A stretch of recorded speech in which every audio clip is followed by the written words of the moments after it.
Hey guys, so Irina here with some quick, basic social media tips to help you run your direct sales pure romance business and what I have done.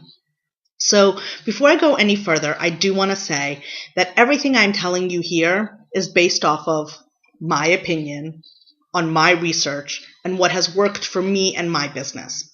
Other social media experts might have different opinions, and other consultants have different opinions.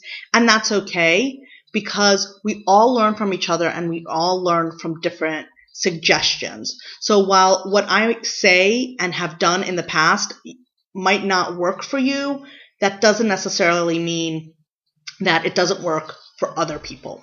So if something has worked for you, please put it in the comment section of whatever video I'm talking about when we're talking about specific topics, because that'll help everybody learn, including me, because I love to learn new things, especially about social media. So that's my first thing. Obviously, everything is my opinion, and you got to take everything with a grain of salt.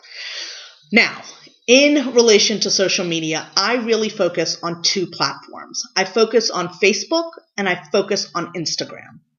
I don't really do a lot of Snapchat. In fact, I've never used Snapchat. I've seen it, but I'm old school and I don't really get it.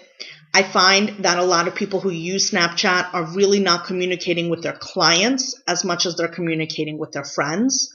And so I personally don't find it useful, especially for my client set.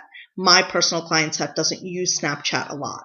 And if you are younger, if you are in the under 35 crowd, it is possible that Snapchat would be a much better benefit for you, especially if a lot of your hostesses and clients are using that as a way to communicate within each other. But that is not what's happening with my clientele. I tend to have a more 30 and over clientele, and they're either on Instagram or they're on Facebook. And most of the time I focus on Facebook because I have found that most of my clients are on Facebook regardless.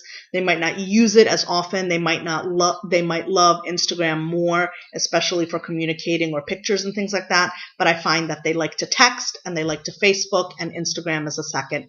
And that's basically how I use. And what we'll be discussing today is mostly Facebook and Instagram and some other applications for your phone and possibly for your computer.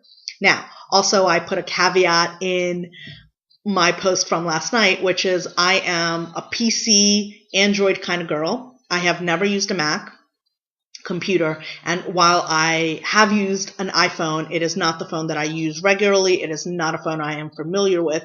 And so if there's certain tips and tricks that I'm going to talk about that don't necessarily translate to an iPhone or work a little different, because I know certain apps work a little differently depending upon the platform that you're on, I apologize and I really am sorry. I like using a Droid and I like using a PC because I find that that is more business related to all the different businesses and the different things that I'm personally using. Okay, so let's get started with a couple of quick videos about Facebook and the things that I find are super important about that. Guys ready? I'm ready.